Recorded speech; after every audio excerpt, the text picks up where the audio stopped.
Bonjour à tous. Aujourd'hui, je vais vous parler d'une proposition, d'une solution de l'exercice numéro un de la série sur la cinétique. Alors, dans cet exercice, nous allons calculer ce qu'on appelle la matrice d'inertie I au point centre d'inertie G.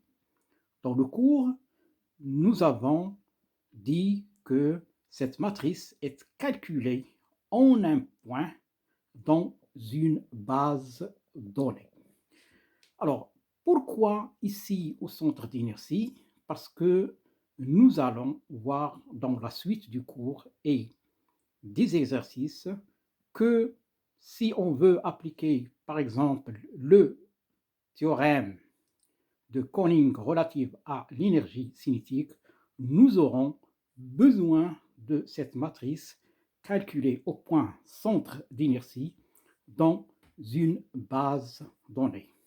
Alors, la base, on va toujours essayer de chercher une base dans laquelle la matrice d'inertie prend une forme simple.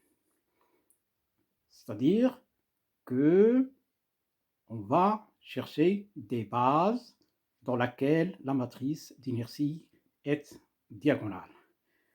Alors les exemples que nous avons ici, pour lesquels nous avons calculé cette matrice d'inertie, c'est une tige rectiligne dans un premier temps. Après, nous allons calculer cette matrice pour toute une série de solides, à savoir cerceaux, plaques rectangulaires, disques, sphères et cylindres. Bien. Alors, considérons une tige AB. Alors, si la tige est définie par le segment AB, ça veut dire que la matière est concentrée dans le segment AB. Donc, tout point M du segment AB a pour coordonnées dans le repère G, I, J, K, X, 0, 0.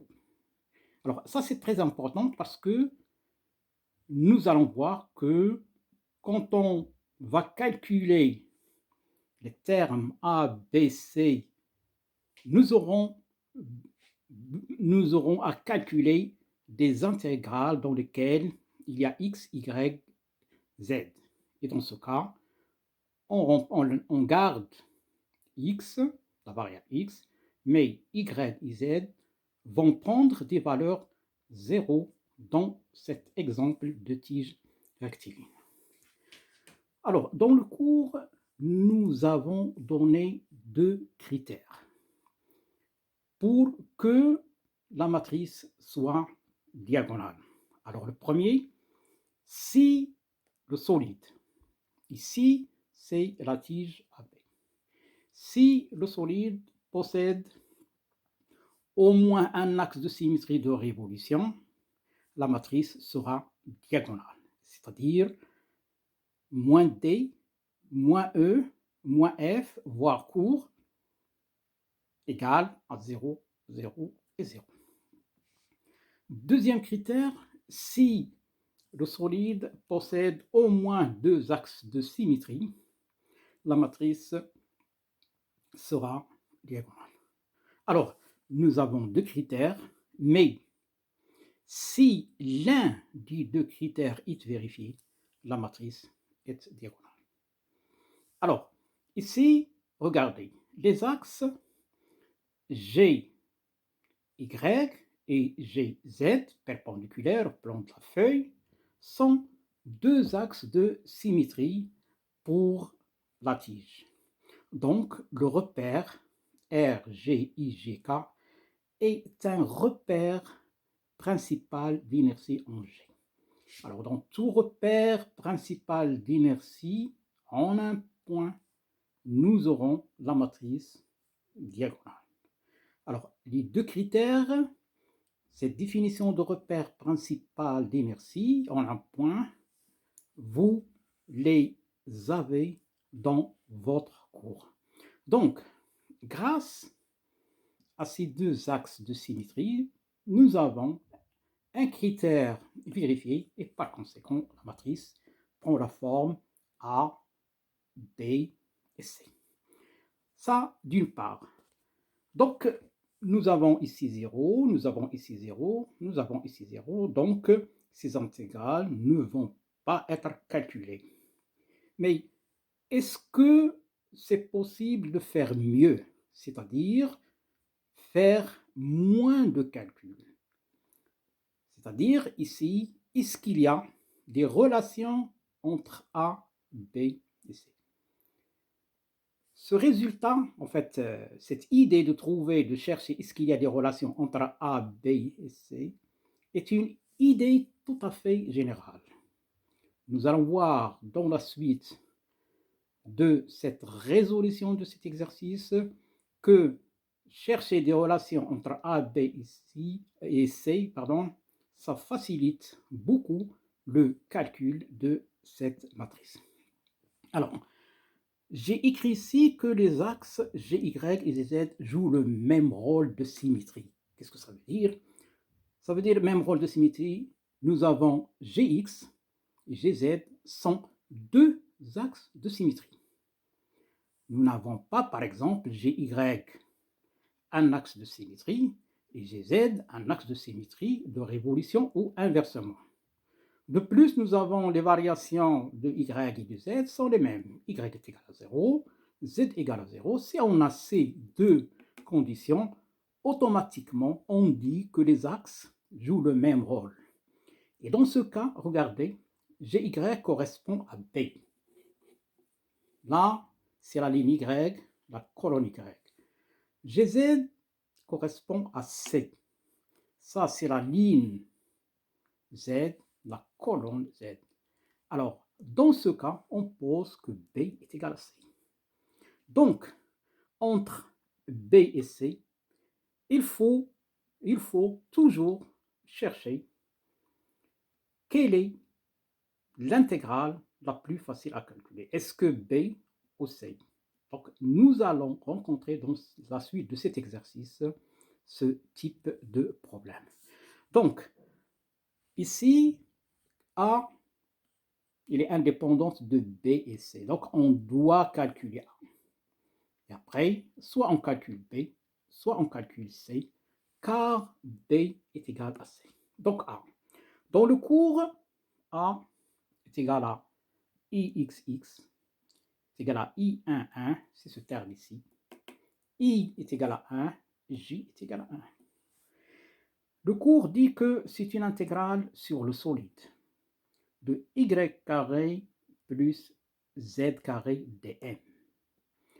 Avec dm est égal à lambda dx, et lambda c'est ce qu'on appelle la densité massique lénique. Qu'est-ce que ça veut dire? Regardez, l'unité de lambda, c'est des kilos sur des mètres. Donc lambda, pardon,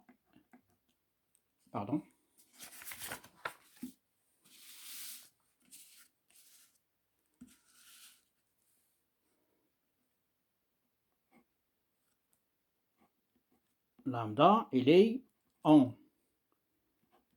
kilogrammes par mètre. Il est en kilogrammes par mètre. Qu'est-ce que ça veut dire physiquement? Ça veut dire, si je prends 1 mètre de la tige, j'aurai la valeur de lambda. Donc, c'est-à-dire 1 mètre, je pèse 1 mètre de la tige, je trouve un nombre de kilos. Donc, je prends 1 mètre de la tige. Je pèse, je trouve par exemple 3 kg. Dans ce cas, lambda est égal à 3 kg par mètre. C'est la masse en kilogrammes de 1 mètre de la matière.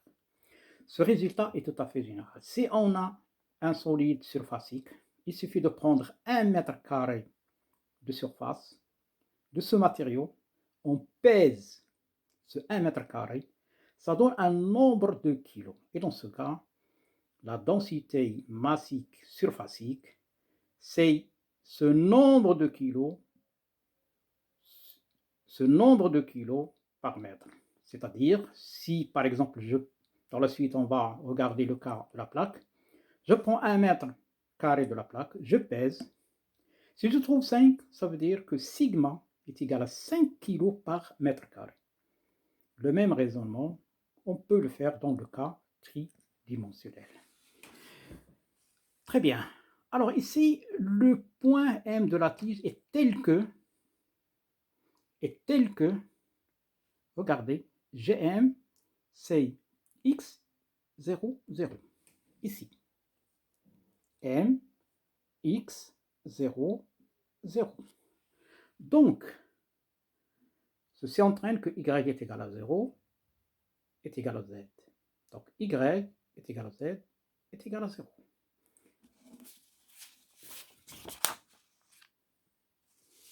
Ce qui entraîne que a est égal à 0. Très bien, regardez, ici, nous avons a est égal à intégrale sur s de y carré plus z carré.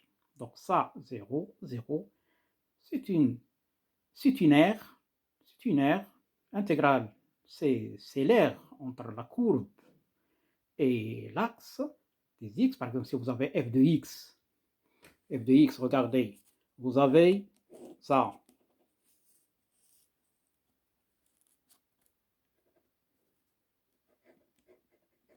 Si vous avez entre A et B,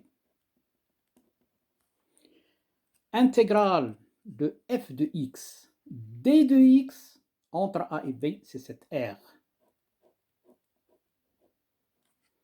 Si f de x est égal à 0, ça veut dire que f de x est confondu avec l'axe x. Et par conséquent, l'air est égal à 0. Donc, A est égal à 0. B est égal à y. Y est égal à I de 2 est égal à intégrale de x carré plus z carré dm est égal à lambda intégrale de moins grand L à plus grand L de x carré. Nous avons z carré est égal à 0 et 2dm est égal à lambda dx, Donc, ceci est égal à lambda de x3 sur 3 compris entre moins L et L, ce qui entraîne que B est égal à 2 lambda L à la puissance 3 sur 3. Or, la masse, c'est la longueur de la tige multipliée par sa densité linéique. Donc, B est égal à mL carré sur 3 et B est égal à C. On donne toujours les éléments de la matrice I en fonction de la masse. Donc, regardez la dimension de B. Dans le cours, nous avons dit que les termes de la diagonale sont les moments d'inertie. Leur unité, c'est kilogramme multiplié par mètre carré. Nous avons ici kilogramme multiplié par mètre carré. C'est un terme positif. Finalement, IGS s'écrit dans la base IJK 0, ml carré sur 3, ml carré sur 3, 0, 0, 0. Donc, ce résultat, c'est la même chose pour la suite. Pour les autres solides, quand on a un problème à résoudre, à un moment donné, si on aura I au centre d'inertie dans une base principale d'inertie, on peut appliquer ce résultat, mais à condition qu'on ait les mêmes consignes, les mêmes données. Très bien. Donc, ça, c'est un exemple extrêmement simple, une seule dimension. Tout ce que nous avons dit dans le cas de cet exemple, on va le répéter, on va le reprendre dans les cas qui suivent. Donc, moi, je vous conseille de reprendre ce premier exemple simple et le traiter à fond, ligne par ligne, et comprendre tous les passages d'une ligne à une autre. Parce que si vous comprenez comment ça marche ici, la seule différence avec les autres, avec les éléments qu'on va traiter après, la seule différence, c'est les calculs d'intégrale. Ici, nous avons des intégrales simples. Pourquoi? Parce que la tige, il est suivant Gx. Quand on aura un solide sulfurique, à la place d'une intégrale simple, on aura une intégrale double. Et si on a par exemple un solide tridimensionnel, par exemple une boule, au lieu d'avoir une intégrale simple, on aura une intégrale triple, tout simplement. Mais la démarche est la même, j'insiste.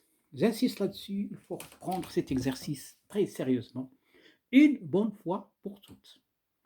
Le raisonnement est valable pour tous les systèmes que vous allez rencontrer, c'est-à-dire tous les solides que vous allez rencontrer à ce niveau. La majorité, sinon la majorité écrasante, dans les problèmes à traiter, que ce soit le jour d'examen, que ce soit dans un concours. Très bien. Alors, deuxième exemple, c'est une plaque rectangulaire. Alors, voici une plaque rectangulaire. Nous avons ici deux ailes, la longueur, deux grandes ailes, deux petites ailes, la largeur. Alors, la même chose. Prenons un point de la plaque. La plaque est surfacique. Nous avons la matière ici. Donc, un point. Quelles sont les coordonnées? N'importe quel point de la plaque. C'est x, y et 0. Très bien. Alors maintenant, est-ce qu'on aura une base principale d'inertie dans laquelle la matrice soit diagonale? On va voir. Donc, qu'est-ce qu'il faut faire? Il faut regarder les symétries. Les symétries, que ce soit des symétries courtes, des axes de symétrie, ou des axes de symétrie de révolution. Alors ici, nous avons l'axe Gx est un axe de symétrie, l'axe Gy est un axe de symétrie, et par conséquent, nous avons une matrice diagonale. Regardez, les axes Gx et Gy sont deux axes de symétrie. Donc, le repère, RGIGK est principal d'inertie en G. Donc, la forme de la matrice, c'est IGP, P c'est la plaque, est égale à B, C, I, J, K. 0, 0, 0. Okay. Bon, faut que je signale que voilà, j'ai envoyé ces solutions dans la plateforme Moodle. Je pense que tout le monde a reçu ces solutions. Donc, le but de cette vidéo, c'est pas reprendre les calculs, etc. en détail en écrivant, mais c'est plutôt des explications. Donc le but de cette vidéo, c'est vous expliquer cette proposition de solution. Mais sinon, toute cette page, en fait, ce document, je l'ai publié sur la plateforme modèle de la FSTM. Donc tout le monde, je pense, il n'y a pas de problème, tout le monde a reçu ça. Donc c'est surtout, quand vous entendez la vidéo, mettez le document que vous avez reçu devant vous et suivre les explications. Très bien. Donc ici, regardez, on arrive à IGP, une matrice diagonale ABC. Très bien.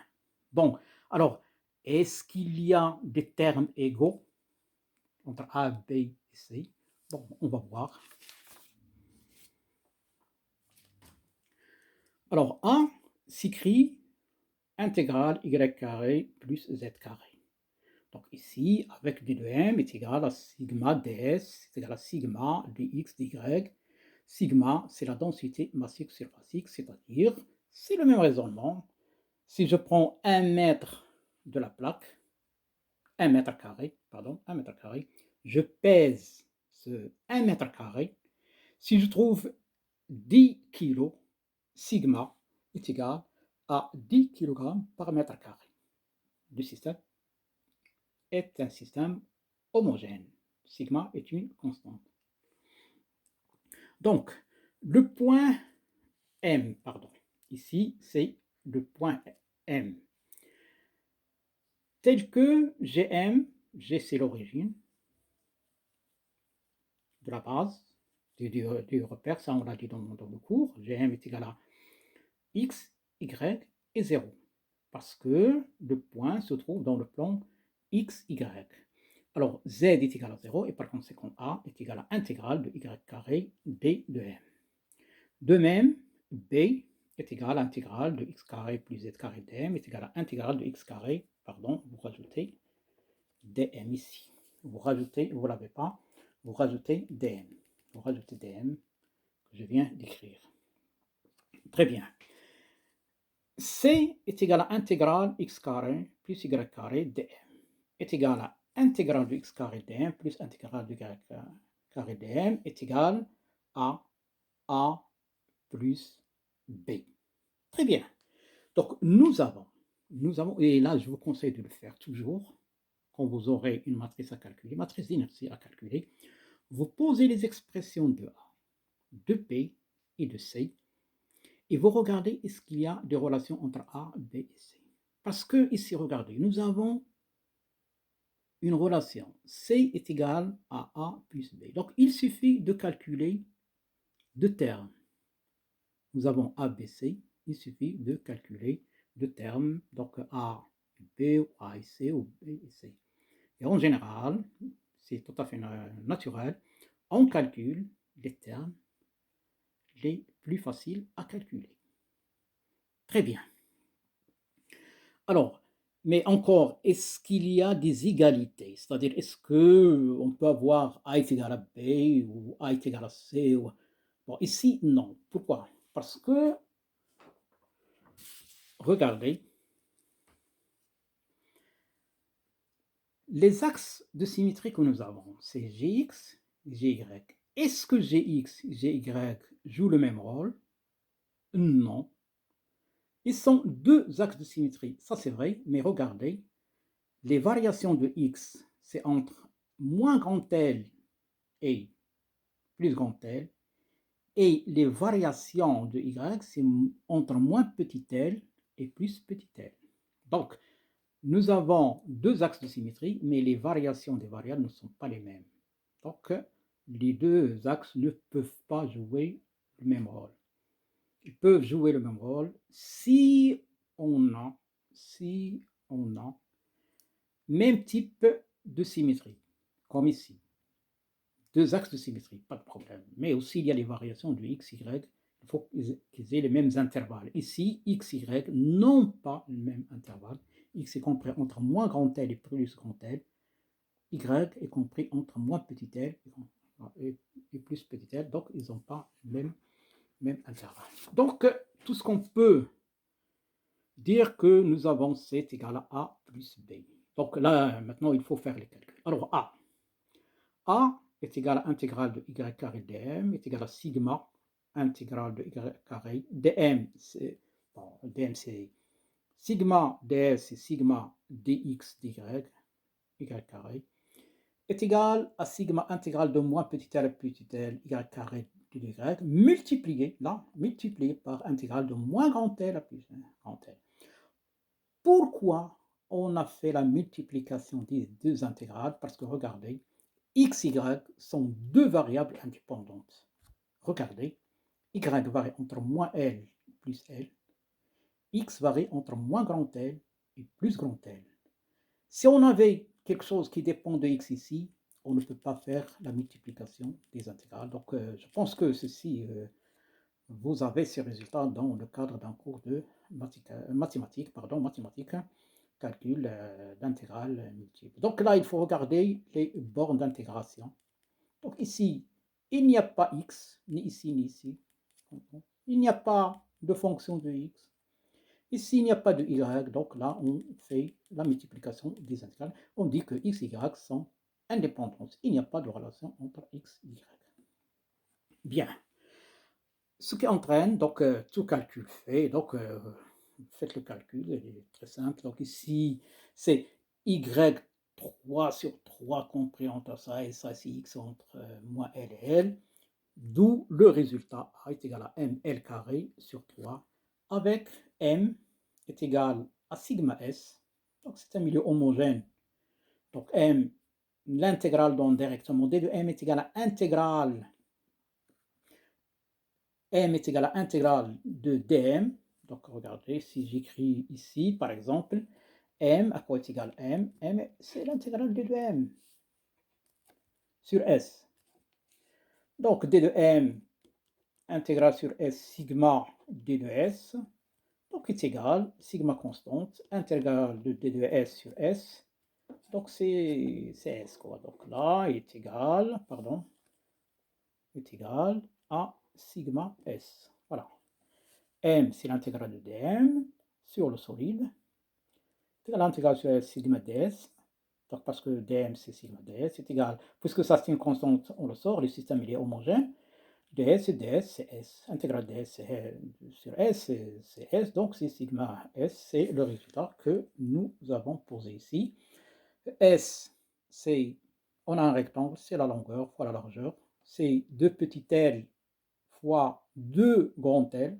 Ça fait 4 petits L grand L fois sigma qui donne la masse. Donc, en utilisant ça, on déduit que A est égal à ça. Alors, de même pour B. Alors, pour B, c'est intégrale de x carré de m, donc est égal à sigma intégrale de x carré de x dy est égal à sigma intégrale de moins grand R plus x carré de x multiplié par intégrale de moins petit l à plus petit dy est égal à ml carré sur 3. D'où c'est égal à a plus b, donc est égal à m sur 3 petit l au carré plus grand L au carré. Donc, on n'a pas calculé C par sa relation ici, regardez, intégrale de x carré plus y carré, parce que nous avons une relation entre C, A et B. Donc, nous avons calculé A et B les plus faciles, et nous avons trouvé, déduit C. C'est une règle générale. Je le répète, c'est une règle générale. Dans la suite, nous allons voir qu'on aura ce type de relation. Donc, il faut toujours chercher est-ce qu'il y a des relations entre A, B et C avant de se lancer dans les calculs. Il ne faut pas calculer tout le temps A intégrale, B intégrale, etc. C intégrale. Non. Regardez est-ce qu'il y a des relations entre A, B et C. Dans le cas diagonal, bien sûr. Dans le cas diagonal, regardez. Est-ce qu'il y a des relations entre A, B et C? Et là, donc, s'il y a des relations, il faut les exploiter. D'où le résultat que nous avons, IGP est égal à ml carré sur 3, ml carré sur 3. M sur 3, L carré plus grand L carré plus petit carré. Donc ce résultat, on G dans une base principale d'inertie. Donc dans un problème de mécanique solide, bon, si vous aurez besoin de cette résultat, si on ne vous demande pas de calculer la matrice, si on ne vous demande pas, si on vous donne, on vous dit par exemple donner, etc., ou bien on vous laisse la main libre, là vous pouvez poser directement le résultat sans aucun problème. Donc, mais si on vous demande de calculer, il faut reprendre ce calcul. Tout simplement, ce calcul, il faut le reprendre. Bien. Troisième cas, c'est ce qu'on appelle le cerceau de rayon R. Donc le cerceau, la matière, elle est concentrée ici, sur le cercle ici, de rayon grand R. Donc toute intégrale, c'est une intégrale sur le domaine du solide, parce qu'on écrit intégrale sur S. Et donc l'intégrale se fait sur le cercle de rayon grand R de centre G. Donc tout point ici, c'est x, y, 0. Pourquoi? Parce que le cerceau il est dans le plan x, y. Alors, les axes GX, GY sont deux axes de symétrie. De plus, l'axe GZ est un axe de symétrie de révolution. Donc, le cerceau répond aux deux critères, mais j'insiste là-dessus. Si l'un des critères est vérifié, la matrice est diagonale. Ok? C'est l'un. Si le cerceau vérifie les deux critères. Alors, les axes GX, GY sont des axes de symétrie pour le cerceau. Donc, le repère RGIGK est un repère principal d'inertie. De plus, nous avons GZ est un axe de symétrie de révolution. Le cerceau vérifie les deux critères de diagonalisation de la matrice d'inertie IG, c'est cerceau. Donc, IGS s'écrit A, B, C, 0, 0, diagonale, IJK.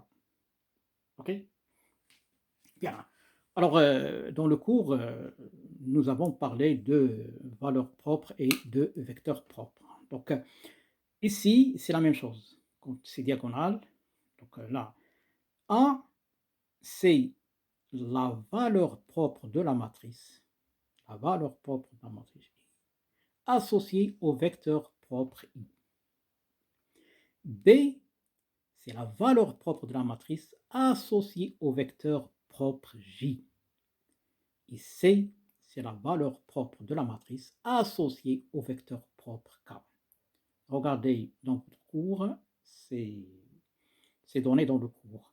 Je le rappelle ici. Dans cette situation ici, A, c'est la valeur propre de la matrice IGS associée au vecteur propre I.